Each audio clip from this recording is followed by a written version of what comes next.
for some mixed messages because Assignment Discovery is about to take a look at the contradictory collection of chemicals known as the metalloids.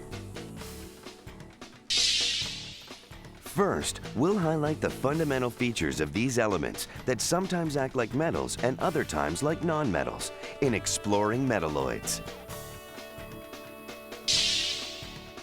Then we'll ooh and ah as boron and other elements provide their distinctive colors to fireworks displays in Boron, Pyrotechnic Paintbrush. Next, we learn how the semiconductor properties of the metalloids ushered in the era of information in Silicon, Computing Champion. Then we'll hear the story told by metalloid traces found in the mummified remains of a 5,000-year-old man in Arsenic, Mummified Mystery. And finally, we'll take a closer look at the innards of your computer and see the elements at work inside in Understanding Computers and Computing. The metalloids are giving us a glimpse of our past and our future. Coming up next.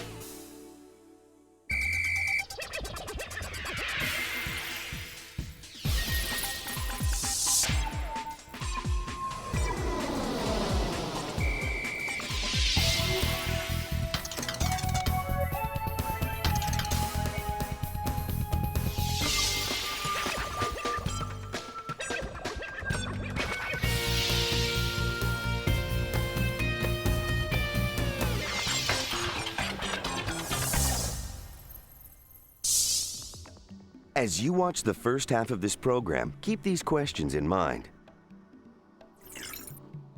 What property makes the metalloids unique among other elements? Describe how a semiconductor works. One of the most unique properties of metalloids is that they can act either as electrical conductors or insulators, depending on their temperature. This property was vital to the growth of the electronics industry. Today, electronics can be found in many items that people never would have dreamed of in the past. Where can you find electronics today? Things that use electronics is like a calculator, my cell phone, when I go on the internet. Computers and televisions. My alarm clock when I wake up in the morning, my car in general. Kitchen appliance and a CD player. In the computers and TVs, you can find them even on farms now, using to grow things. With a pacemaker, it's great for in case people have heart attacks.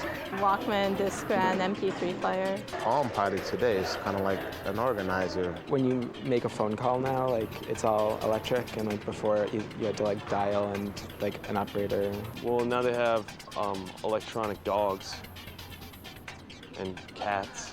It's just basically like how we get by, so it's in everything. The metalloids reside between the metals and nonmetals on the periodic table. They exhibit some qualities of metals and nonmetals. Many metalloids act as semiconductors by behaving as electrical insulators at room temperature, but electrical conductors when heated. This property is vital to the computer industry. Boron is a yellow-brown crystal. This non-metallic element is used to make high-strength and lightweight aerospace equipment. When it burns, boron gives off a distinctive green glow, so it is a main element in green fireworks and flares. Silicon is a hard, dark non-metal. It is the second most abundant element and makes up 25% of the Earth's crust. A large part of sand, clay, granite, and quartz is silicon. This useful element goes into solar cells, tools, cement, grease, and perhaps most importantly, semiconductors and computer microchips. Germanium also goes into computers and electronics. This hard, brittle, gray-white metal is used to make transistors, semiconductors, infrared optical instruments, and wide-angle camera lenses. Arsenic is a gray, brittle non-metal. It is a deadly substance that has been used to make rat poisons and insecticides. It is also used in the manufacture of metal alloys, mirrors, glass, lasers, and semiconductors. Arsenic is a byproduct of copper forging, and it could provide evidence about when our ancestors began to make copper tools. Antimony is a hard and brittle blue-white metal that is a poor conductor of heat and electricity. It helps make lead alloys more durable, and it goes into flame-proofing materials, lead batteries, mascara, paints, glass, pottery, and plastics. Tellurium is a silver-white metal-like non-metal. Small amounts of this element are added to copper and stainless steel alloys to make them easier to work with. It also colors glass and ceramics. The rare radioactive metal polonium is used to make nuclear batteries. It is currently under consideration as a possible heat source on spacecraft. Small amounts of polonium are used in shielded brushes that remove dust from photographic film. The metalloids are a diverse collection of elements. Most are brittle, somewhat shiny solids that exhibit properties of metals and nonmetals. Some of them, such as antimony, have the appearance and luster of metals. But others, such as arsenic, clearly appear to be nonmetals. Their chemical properties range between those of metals and nonmetals. One of the most unique properties is semiconductivity. Acting like nonmetals, semiconductors block electric currents at room temperature. But when they are heated, they act like metals, allowing electricity to flow through them. This unique property makes the metalloids, particularly silicon and germanium, valuable to the computer and electronics industries, where semiconductors are used in everything from calculators to computer chips. The unusual appearance and behavior of the metalloids can be explained by taking a closer look at the periodic table. On the periodic table, the elements are listed in order of their atomic number. The atomic number represents the number of protons in an element's nucleus. In its normal ground state, this nucleus is also surrounded by an equal number of electrons. As you read the periodic table from top to bottom, each horizontal line is called a period. Each period represents the number of electron shells the element's atoms normally have. For example, there are 4 electron shells in an atom of germanium, so it lies in period 4. Meanwhile, an atom of polonium, in period 6, has 6 electron shells. Each of these shells can contain up to 8 valence electrons. As you read the table from left to right, the vertical lines of elements are called groups. Elements in one group have the same number of valence electrons in their outermost electron shells.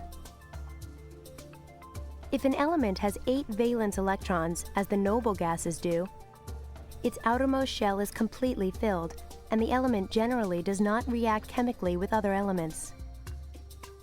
If an element has less than 4 valence electrons in its outermost shell, as most metals do, it is electropositive, which means it tends to give up its valence electrons to other elements during chemical reactions.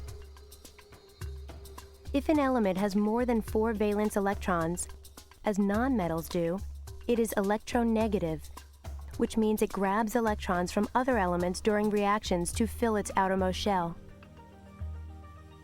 The metalloids form the line that runs between the metals and nonmetals on the periodic table. They span groups 13 through 16 and have anywhere between 3 and 6 valence electrons.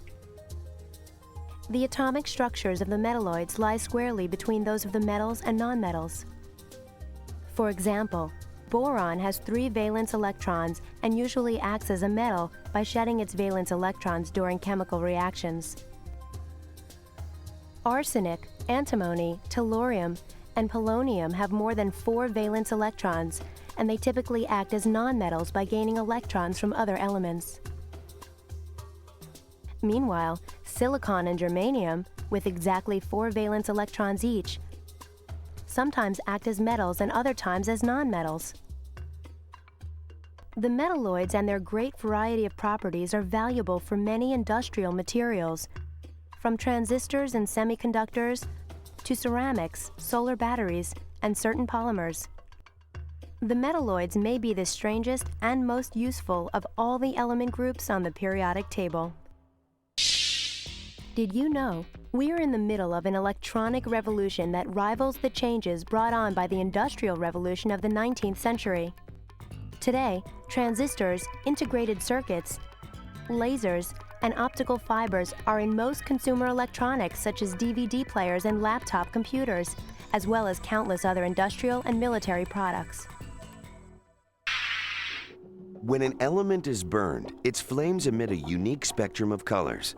Some elements, such as boron, produce such striking colors that they are used to fuel the chemical displays we call fireworks. What do you like or dislike about fireworks?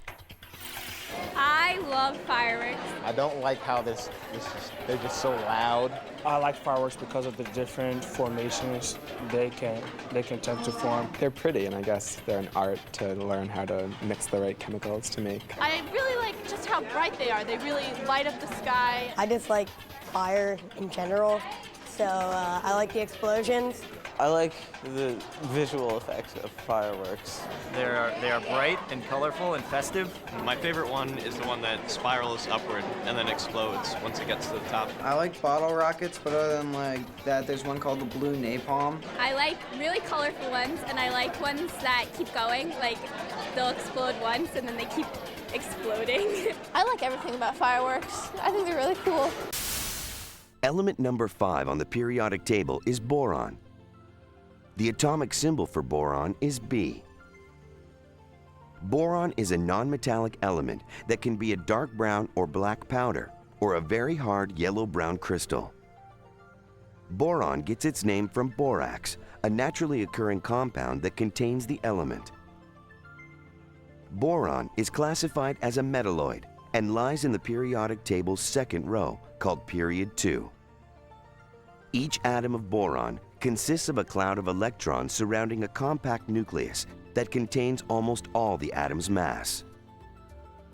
In the most common form of boron, the nucleus has 5 positively charged protons, plus 6 uncharged neutrons. Boron has 5 negatively charged electrons to balance its 5 protons. These electrons are found in 2 shells surrounding the nucleus, which can be visualized as being built up from the nearest preceding noble gas, helium. Helium has 2 electrons distributed in a single electron shell. The 3 additional electrons in boron determine its unique chemical behavior. 2 of these electrons are found in a spherical 2s orbital shell. The remaining electron is found in one of 3 lobe-shaped 2p orbitals. Boron will typically share, rather than lose, its electrons by forming covalent bonds with other elements. Boron is shown here in its black crystalline form, being picked up with forceps and placed in a clear hydrogen flame. When the boron enters the flame, it produces a brilliant green glow. Boron is often used in fireworks and other such devices because it burns with this attractive bright green flame. Boron's melting point is very high, over 4,000 degrees Fahrenheit. So while the piece of boron colors the flame, it does not melt. Boron fibers are very strong, and they can be added to plastics to make materials that are stronger than steel, yet lighter than aluminum. Boron compounds are also used in fireworks and flares, fiberglass, various household products, and heat and radiation-resistant alloys.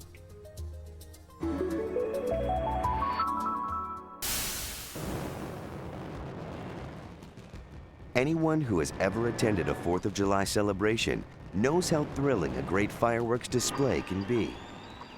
But the next time you are oohing and aahing over a fireworks show, remember that you are also watching a spectacular display of elements in action and the wonderful effects that chemists can create.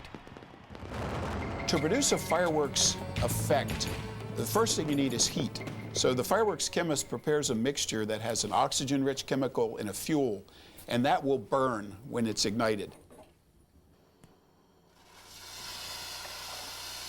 But the heat and burning is only half the story. What gives fireworks their brilliant colors are the chemicals placed inside the fireworks shell. For example, when the element boron is exploded in a firework, it gives off a green glow. And every element gives off its own unique color. Chemists use this fact to create spectacular results in the sky and the lab. For example, if you add a strontium compound, you will produce a beautiful red flame color. If instead you use a copper compound, you can achieve a blue flame. Yes, that's it. The color an element produces depends on the wavelengths of light it emits while burning. When an element such as charcoal radiates wavelengths across the entire visible spectrum of 380 to 780 nanometers, it will appear white. Elements such as boron emit wavelengths from a much smaller portion of the visible light spectrum. Burning boron, or barium, emits wavelengths in the 500 nanometer range and gives off a striking green light. Chances are, when you see green fireworks exploding majestically above you, boron or barium is responsible. Chemists use their knowledge of the elements and the light spectrum to create these spectacular effects. Yellow fireworks contain sodium. Calcium salts give off an orange glow. Strontium or lithium glow red. When bright white light is needed, chemists turn to aluminum, magnesium, or titanium. So the chemist develops these materials and then really turns them over to the fireworks artist. Says, here are your paints, you go light up the sky with them.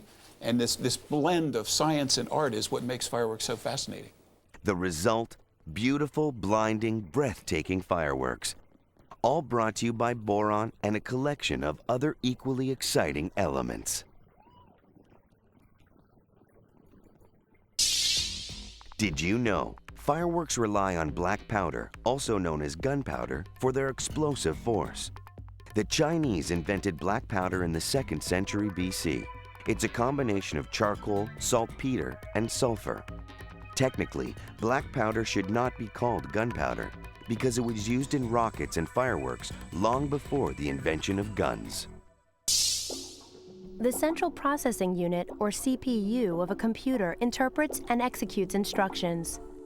Most CPUs are made of the metalloid silicon, and silicon chips form the very heart of today's computer systems. What's the heart of your school? The assembly area. Definitely the senior couches. That's where all the activity goes down. The upper commons, lower commons. Safe room. The entrance. It's like separate from the cafeteria, so it's nice and quiet. Couches, we always hang out there whenever free time between classes or after school. For me, it's the attic theater. The theater. Probably the lunchroom. To me, the classroom is the most important place. Element number 14 on the periodic table is silicon. The atomic symbol for silicon is Si. Silicon is a hard metalloid that can take the form of a brown shapeless powder or a dark gray crystal. Silicon gets its name and atomic symbol from the Latin word silex, which means flint or hard stone. Silicon is classified as a metalloid, and it lies in the 3rd row of the periodic table, called period 3. Each atom of silicon consists of a cloud of electrons surrounding a compact nucleus that contains almost all the atom's mass. In the most common form of silicon, its nucleus has 14 positively charged protons plus 14 uncharged neutrons. Silicon has 14 negatively charged electrons to balance its 14 protons. These electrons are found in 3 shells surrounding the nucleus, which can be visualized as being built up from the nearest preceding noble gas, neon. Neon has 10 electrons distributed among its 2 electron shells. Silicon has 4 more electrons than neon. The first 2 electrons are found in the sphere-shaped 3s orbital shell. The remaining 2 electrons are found in 2 of the 3 lobe-shaped 3p orbitals. It is these 4 valence electrons that determine how silicon interacts with other elements. Silicon dioxide is the main ingredient in quartz and borosilicate glass.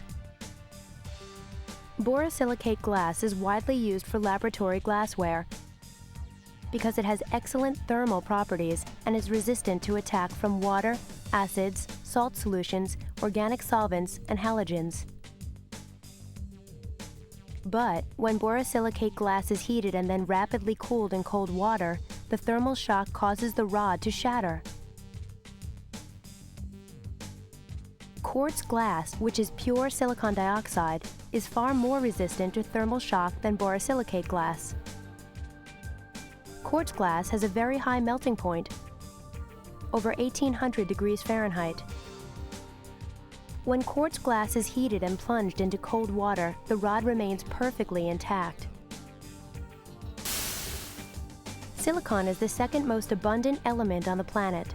Compounds of silicon are used to manufacture glass and to make soaps, adhesives, egg preservatives, lubricants, polishes, electrical insulators, cement, and solar cells.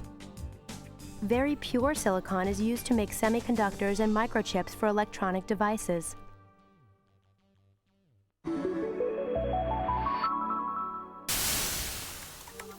We are living in a revolutionary time in human history. We have moved from the industrial era to the age of information, and the revolution has occurred thanks to the computer. You can find computers almost everywhere, from high-performance jet fighters to Buddhist monasteries in remote Indian villages. Today, computers are essential to most parts of our lives. But computers are little more than super-fast calculators.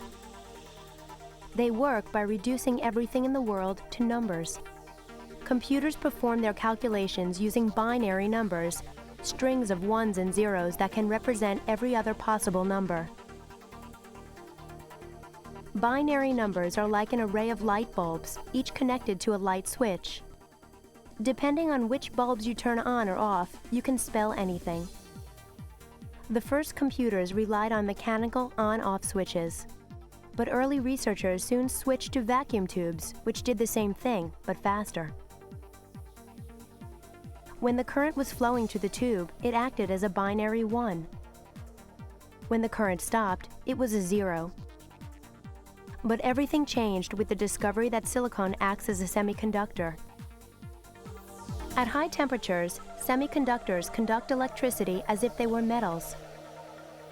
But at lower temperatures, they act as insulators, stopping electric currents from flowing. This unique property enabled researchers to create silicon transistors without moving parts that allowed a current to pass through or not, depending on their temperature. Now, binary switches could be microscopic, faster, and more reliable. Silicon transistors revolutionized and miniaturized the world of computers. Like a huge collection of factory workers, millions of transistors could be linked in microscopic assembly lines inside a single silicon chip, all switching on and off in fractions of a second, and all translating binary numbers into letters, symbols, pictures, and all the other information that we rely on every day. In 1991, a mummified body was found on a lonely European mountaintop. The remains and artifacts found with the body helped scientists rewrite history and get a valuable glimpse into the ancient past. What can the things people leave behind tell us about them? Ancient people, their ruins tell you about their religion and their society and their culture. A figurine from an ancient civilization could be interpreted to show whether they're monotheistic or polytheistic, what kind of religious practices they had. Somebody who would find my CD case could find out what kind of music I like. Rummage through people's garbage cans, you can find out a lot of stuff about the way of life, like what kind of food they eat. Anything that anybody leaves behind does say a lot about them. I mean, just a lot of times anything that you pick up will remind you of that person because of the way it smells, the way it looks. Element number 33 on the periodic table is arsenic. The atomic symbol for arsenic is As. Arsenic is a highly poisonous metallic element that is commonly found as a brittle, steel-gray crystalline solid that tarnishes quickly in air and smells of garlic when heated. Arsenic is classified as a metalloid, and it lies in the periodic table's 4th row. period 4. Each atom of arsenic consists of a cloud of electrons surrounding a compact nucleus that contains almost all the atom's mass. In the most common form of arsenic, its nucleus has 33 positively charged protons plus 42 uncharged neutrons. Arsenic has 33 negatively charged electrons to balance its 33 protons. These electrons are found in 4 orbital shells surrounding the nucleus, which can be visualized as being built up from the nearest preceding noble gas, argon. Argon has 18 electrons distributed among 3 orbital shells. Arsenic has 15 more electrons than argon. The first 2 electrons are found in the sphere-shaped 4s orbital shell. The next 10 electrons fill 5 clover-shaped 3d orbitals. And the final 3 electrons are distributed among 3 lobe-shaped 4p orbitals. Since the electrons in the 3d orbital are at a lower energy than those in the 4s and 4p orbitals, only the 5 valence electrons in the 4th level shell influence how arsenic interacts with other elements. Arsenic is stable in dry air, but the surface oxidizes slowly in moist air to produce a dark covering over the element.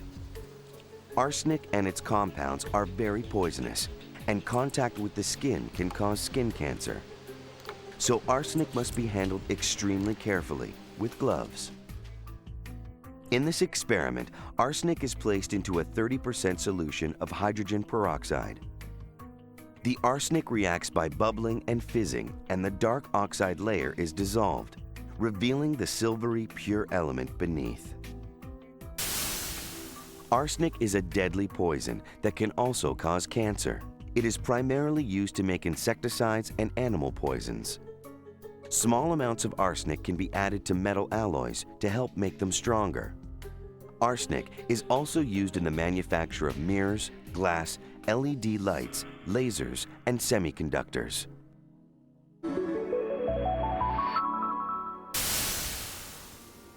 In 1991, an extraordinary archaeological discovery occurred in the Alps on the border of Austria and Italy.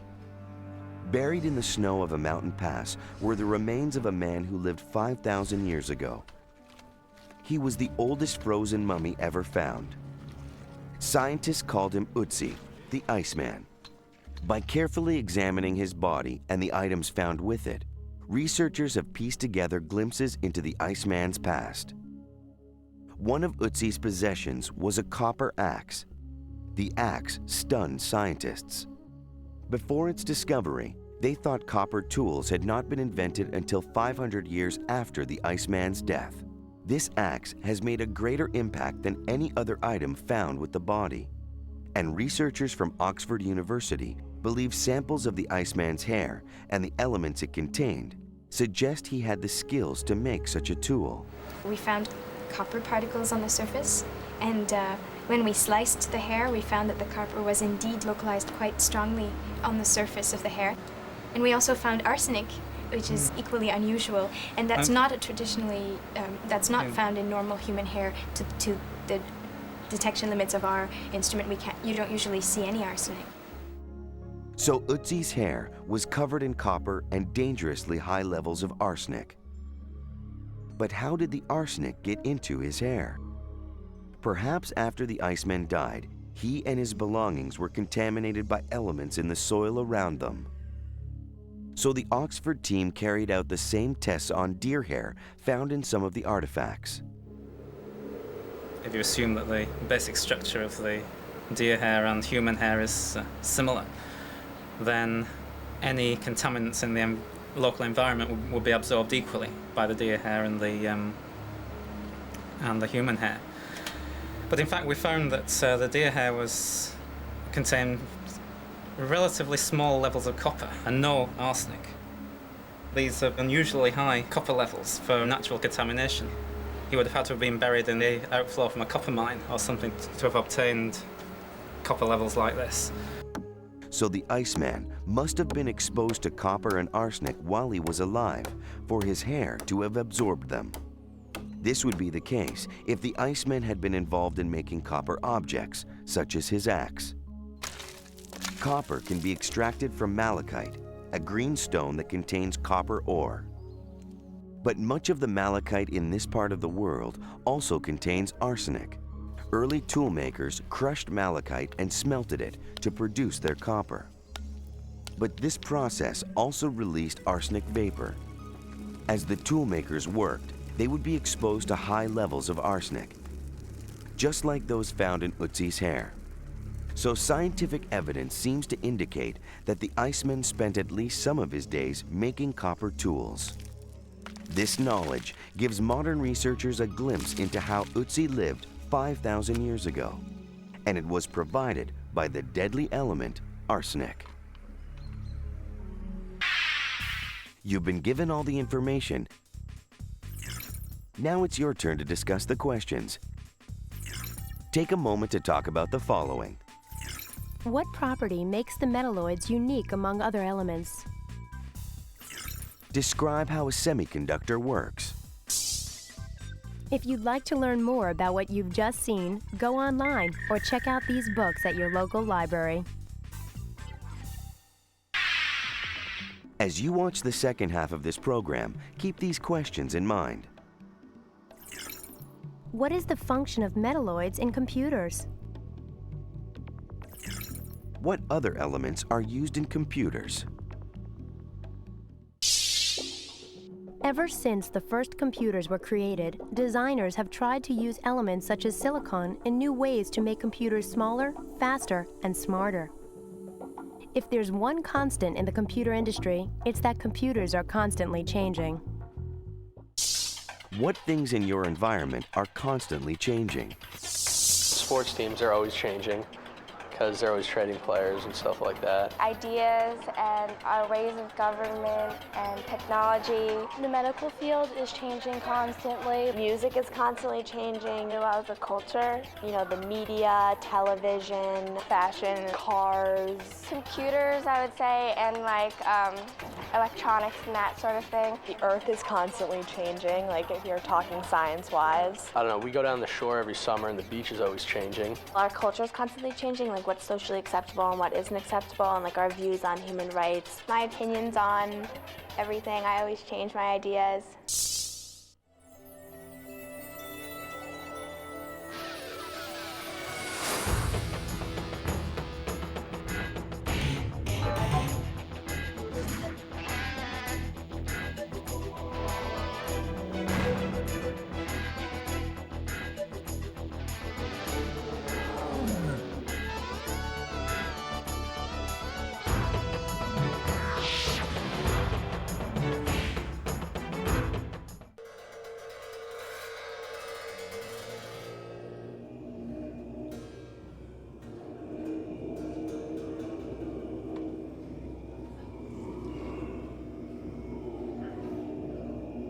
They still follow the teachings of a barefoot sage who lived 2,500 years ago.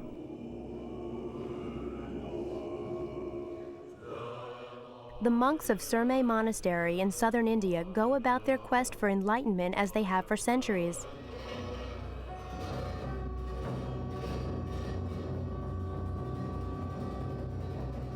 But there have been a few changes. Today, the monks of Surmay are online.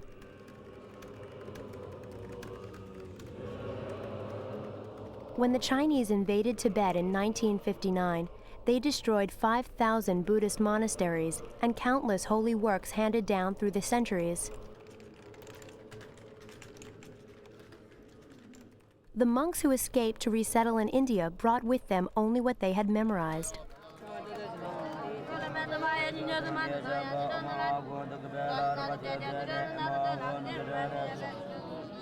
They could immediately sit down and start writing out the books. And that helped in the first 5 or 6 years. Those were the only books around. People would sit down, write out what they remembered. 30 years later, Michael Roach, a Buddhist monk from New Jersey, brought computers to Surmay. He began what he called the Asian Classics Input Project. We are trying to preserve the books that were destroyed in Tibet. And it's a huge body of literature. It's hundreds of thousands of books that we're trying to recover. And if we can get it down on disk and then transfer it to a CD-ROM, it cannot be erased. If there's a nuclear war, the magnetic interference won't erase a CD-ROM. Basically, it's fairly permanent preservation. Millions of keystrokes later, the work of the monks from Surmay has moved from human memory to electronic networks that span the world. They have put computer technology in service to ancient philosophy.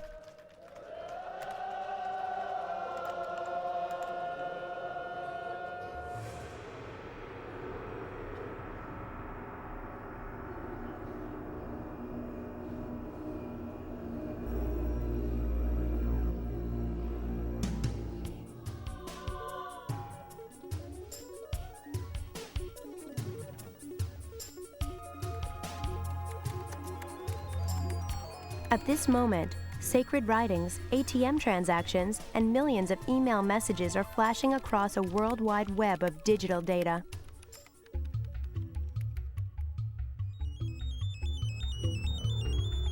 We are living in a revolution as profound as that created by Gutenberg and his printing press. We have moved from the industrial era to the age of information, and the computer is making it happen. Everyone is affected. Computers are transforming our workplaces, reshuffling our economy, redefining medicine, and adding new dimensions to science and entertainment.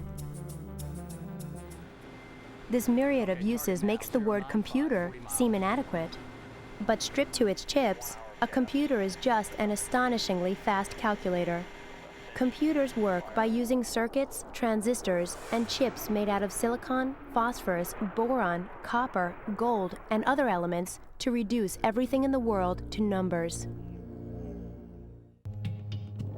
The earliest example of computing devices may have been in ancient Babylon, where piles of stones that represented numbers evolved into a system that had place values. Maybe one white stone represented 10 gray ones, and one clear stone 10 white ones.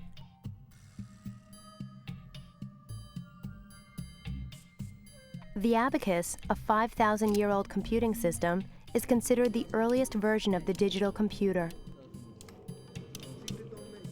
By the 2nd century, its use was widespread throughout the Middle East and China, where it is still used today. It was really the first working mathematics machine. The abacus is a very simple but very effective calculating device because you use beads to represent numbers, and it has place holdings in numbers, so you can add, say, 1 million plus 1 million just by sliding 2 beads over on the millionth place. So it was an early digital way of calculating because each stone on the abacus represents 1 digit.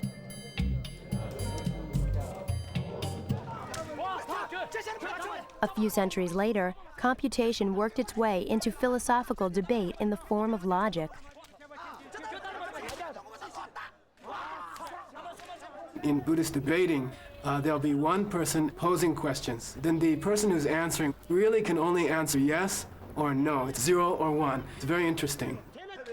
If questions are posed in a logical manner, if the person who's arguing something poses the questions in a very logical train of thought, then if I simply answer yes or no at the right place, if I give the right answer, eventually we must reach truth.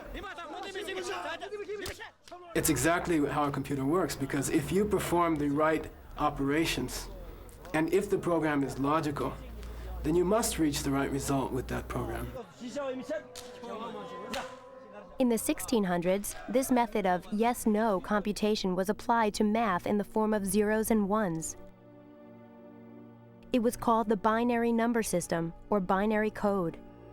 In binary counting, you shift one place to the left every time you get to a multiple of 2. 1 is 1, but 2 is 1, 0.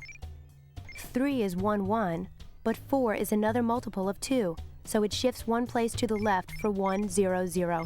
5, 6, 7, 8, and so on. Fortunately, we do not have to keep all of that in our minds at once. It is enough to know that any number can be written as a string of zeros and ones. Binary numbers were not much more than a mathematical curiosity until we started making electrical calculators. Early in the first computers, people wondered how should we represent information. It turns out that binary code was selected because a binary code is very simple. It means you express everything as some combination of ones and zeros. And the reason that's simple for a computer is that you can make it look like a switch. It's on or it's off. There is a electrical signal or no electrical signal. There is plus 5 volts or minus 5 volts. And so if you looked inside a computer and you went in there with a little electrical probe, where we might see a number stored as 010101, you'd go down there and say, plus 5 volts, minus 5 volts, plus, minus, plus, minus. And that very simple thing is easy for a computer to do. The first computers used mechanical on and off switches, but researchers replaced them with vacuum tubes that did the same thing, but faster.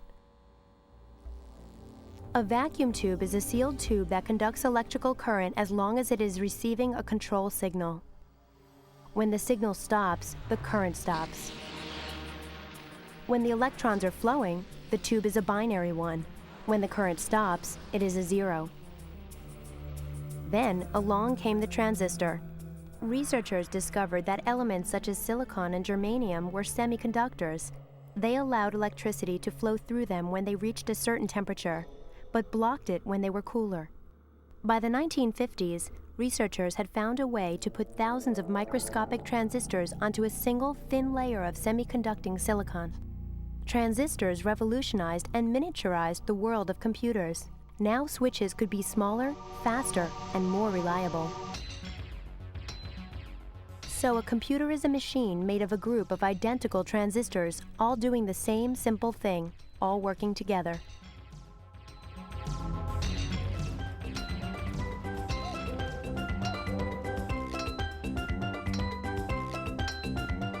But the transistors check on each other too. And it's much easier for electronics to decide whether things are zeros and ones than to decide other things.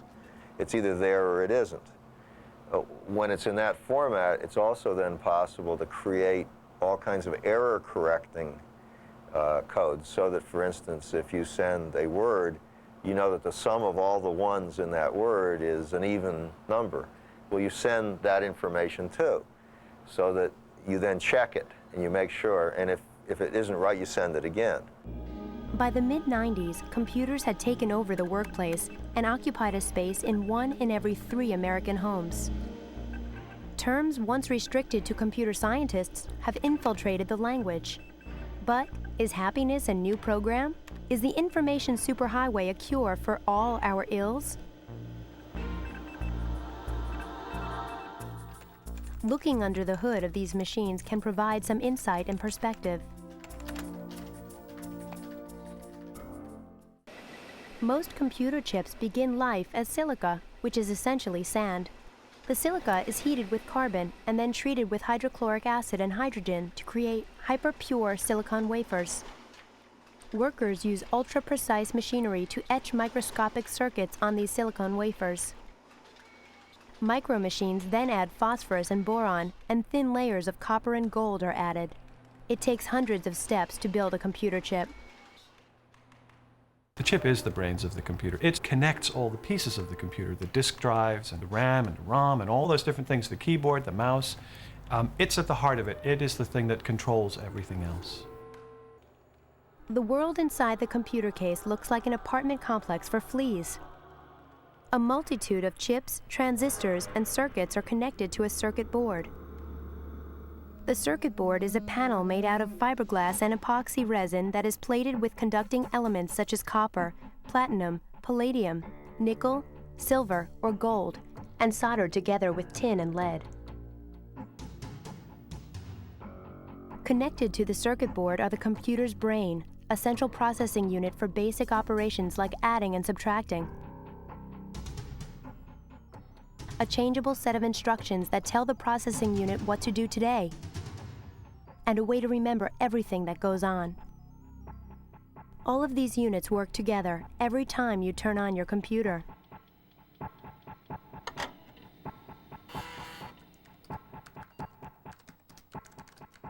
When you press the key of a keyboard, imagine underneath it are sort of avenues and streets which aren't connected yet. They don't connect until you press down on the key.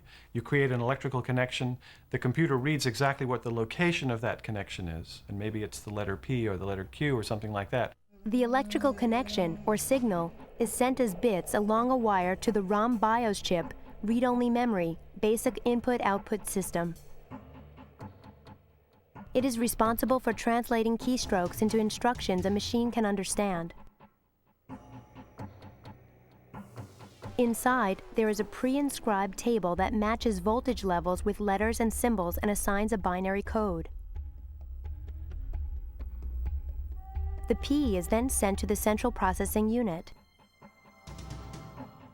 The CPU is the computer's main coordinator. In most PCs, it consists of a single silicon chip. One of the CPU's responsibilities is to display letters on the screen. It does this by calling up a mini program from random access memory, the area that temporarily stores instructions. That program translates binary numbers into letters, symbols, and pictures, doing the work we bought the computer for in the first place. A computer has two kinds of memory, RAM and ROM. Instructions in the BIOS chip are an example of permanent memory. They are built into the hardware, still there when the machine is off. Think of ROM as letters carved in stone, and think of RAM as words written on the blackboard. And when you're finished with the words written on the blackboard, you just wipe them out. RAM is where working information goes. It is stored in the form of electrical charges in tiny silicon memory cells that hold information only when the computer is on. When the power fails, it is instant amnesia. Thousands of instructions in a word processing program are loaded into RAM.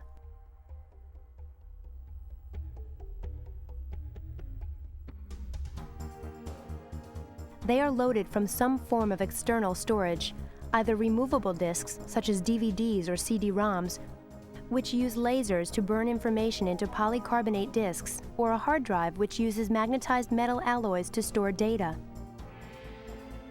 Whatever the storage device, it is simply making a recording of program instructions.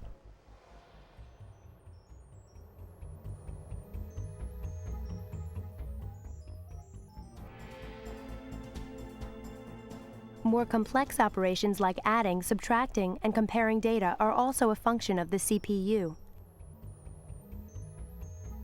The arithmetic logic unit is housed within the CPU and is responsible for the computing part. It works very, very fast.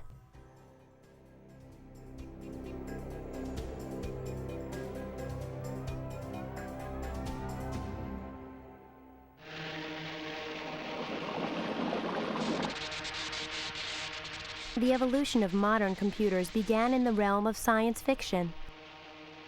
We were not sure if they would be companions, or servants, or enemies. But we were sure that we could build machines that could be almost human.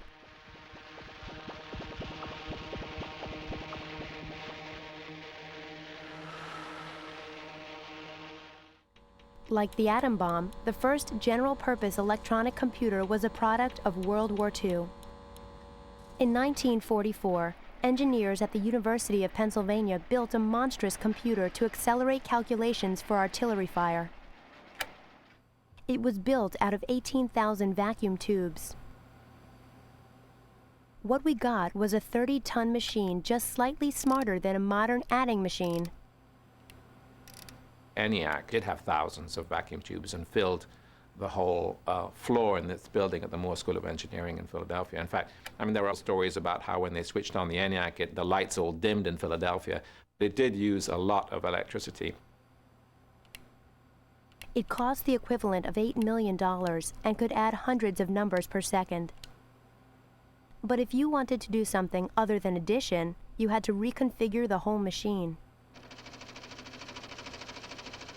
John von Neumann, a Princeton mathematician, decided that it was possible to tell a computer what to do without rewiring it for each different problem. I'd say one of the most significant inventions of computing today was the realization that was actually attributed to John von Neumann, that you could store both the computer program and the data that the program was to act upon in the same memory.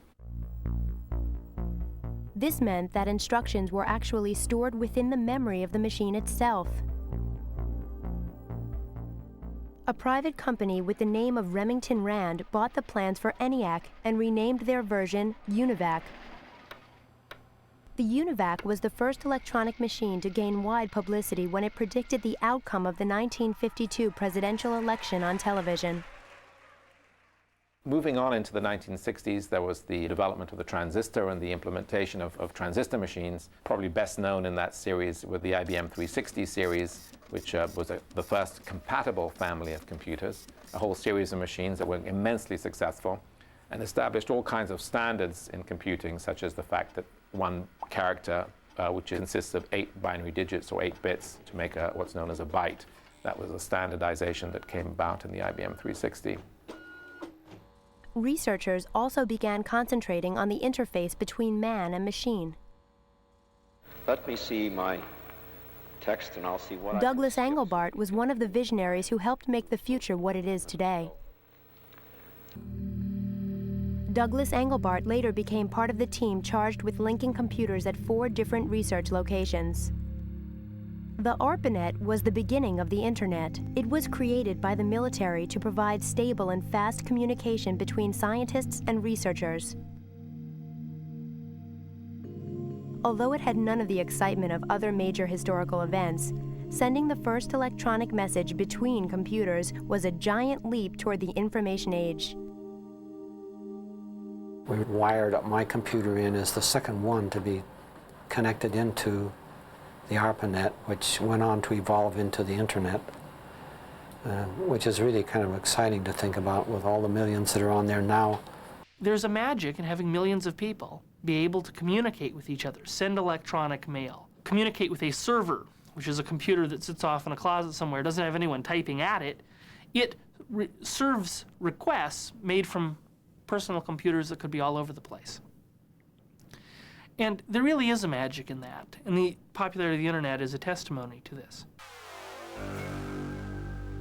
Now in the future, what we're going to be able to do, we'll have a wire that comes into your home, and once you have that cable coming in, you now are going to be able to get your own video feeds. If you want to have the kids call grandma, or send them a little multimedia project they did in school, they'll be able to send that. It'll be the second information revolution. And as it spans geography, as it leverages our ability to create things, as it changes how we are able to access the world, I think it's going to be positive. But even if you don't agree with that, I think you should agree that it'll be dramatic.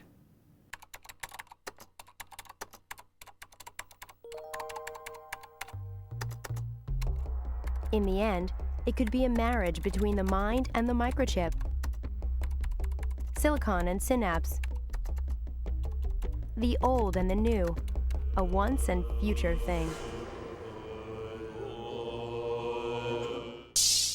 You've been given all the information. Now it's your turn to discuss the questions. Take a moment to talk about the following. What is the function of metalloids in computers? What other elements are used in computers? We hope you've enjoyed this assignment discovery look at the Metalloids. If you'd like to learn more about what you've just seen, go online or check out these books at your local library.